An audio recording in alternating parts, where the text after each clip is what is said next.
15 শতকের একেবারে শেষের দিকে বিভিন্ন কথিত গল্পে অনুপ্রাণিত হয়ে স্যার ওয়াল্টার র্যালে এমন এক শহরের সন্ধান করছিলেন যা ছিল সম্পূর্ণ সোনার তৈরি। ইতিহাসের পাতায় যার পরিচয় এল ডোরাডো। কিন্তু সেই অভিযানে তিনি এমন একটা স্থান খুঁজে পান যা আগে কখনো আবিষ্কার হয়নি। এর প্রায় 300 বছর পর 1884 সালে সেখানে পৌঁছে প্রথম ইতিহাস গড়েন ব্রিটিশ অভিযাত্রী স্যার এভারার্ড আইমথার্ন। সেখানে এমন আদিম মানবজাতির সন্ধান মেলে যারা ছিল একেবারে পৃথিবী থেকে বিচ্ছিন্ন। শুধু তাই নয়, একমাত্র এই পাহাড়েই পুকুর, জলাশয় সহ একেবারে আলাদা জীববৈচিত্র্য লক্ষ্য করা যায়। অর্থাৎ এখানে একেবারে আলাদা এক জগৎ বিরাজ করে। তাই রহস্যময় এই অদ্ভুত আকৃতির এই স্থান নিয়ে বিজ্ঞানীরা এখনও চর্চা করছেন। কিন্তু এই পাহাড়কে কেন এত রহস্যময় বলা হয়, আর কেনই বা এই স্থান গবেষকদের পছন্দের বিষয় হয়ে ওঠে, সেটাই দেখতে চলেছি আজকের এপিসোডে। তো স্বাগত বন্ধুরা মায়ালোকের আরও একটি নতুন আকর্ষণীয় পর্বে। প্রায় 3000 মিটার উঁচু এই পাহাড়টি মাউন্ট রোরাইমা। এটি দক্ষিণ আমেরিকার ব্রাজিল, ভেনেজুয়েলা আর গায়ানার সীমান্তে অবস্থিত। ঘন সবুজ অরণ্যে ঘেরা এই পাহাড়টি প্রায় 31 বর্গ কিলোমিটার এলাকা নিয়ে এবং প্রায় 400 থেকে 1000 মিটার উঁচু খাড়া পাথরের দেওয়াল দ্বারা বেষ্টিত।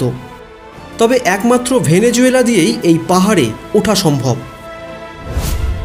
এই পাহাড়ের গোটা এলাকাই প্রায় সমতল, অর্থাৎ অন্যান্য পাহাড়ের যেমন শঙ্কুর মতো চূড়া দেখা যায়, এখানে তেমনটা নয়। তাই এমন অদ্ভুত বিরল আকৃতির এই পাহাড়ের উৎপত্তি কিভাবে হলো সেটা বিজ্ঞানীদের কাছে এখনও একটা রহস্য। মেঘে ঘেরা এই পাহাড়কে দেখলেই মনে হবে যেন পৃথিবী থেকে বিচ্ছিন্ন হয়ে এটা একেবারে মেঘের ওপর ভেসে রয়েছে। স্থানীয় আদিবাসীদের বিশ্বাস ছিল এই পাহাড় এবং অরণ্য অনেক গোপন জ্ঞান ধারণ করে আছে এবং এটা দেবতাদের বাসভূমি। তাই এর আরও একটি নাম টেপুই, যদিও এর আশেপাশে বেশ কিছু টেপুইয়ের দেখা পাওয়া যায়। তবে মাউন্ট রোরাইমা তাদের থেকে একেবারে আলাদা, যা এই পাহাড়কে রহস্যময় করে তোলে। মনে করা হয় প্রায় 2 বিলিয়ন বছর আগে এরা একসাথে সৃষ্টি হয়েছিল। পরবর্তীকালে মহাদেশগুলো একে অন্যের থেকে দূরে সরে যাওয়ায় টেপুইগুলিও বিচ্ছিন্ন হয়ে গেছে।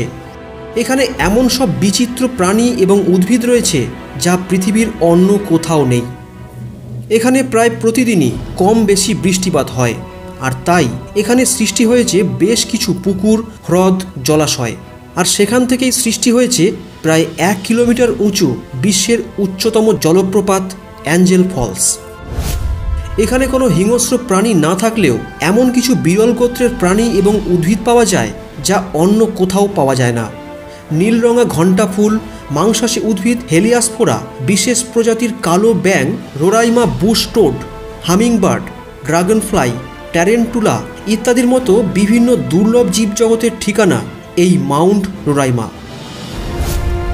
তবে এই এলাকা অত্যন্ত দুর্গম হওয়ায় বিজ্ঞানীরা এখানকার জীবজগৎ সম্পর্কে খুব কম তথ্যই লাভ করতে পেরেছেন। কিন্তু তাদের বিশ্বাস এখানে এমন কিছু জীব নিশ্চয়ই বাস করে যাদের সম্পর্কে এখনও কোনো ধারণা নেই। এখানকার দুর্গম এলাকা, সম্পূর্ণ আলাদা জীববৈচিত্র্য, অসম্ভব সুন্দর প্রকৃতির দ্বারা অনুপ্রাণিত হয়ে 1912 সালে স্যার আর্থার কোনান ডয়েল প্রকাশ করেছিলেন তার বিখ্যাত উপন্যাস দ্য লস্ট ওয়ার্ল্ড। ভিডিওটা ভালো লাগলে একটা লাইক দিয়ে চ্যানেলটাকে সাবস্ক্রাইব করে রাখার অনুরোধ রইল। আর ভিডিও সম্পর্কে আপনার মতামত শেয়ার করতে পারেন আমাদের কমেন্ট বক্সে। আজ এই পর্যন্তই, ধন্যবাদ।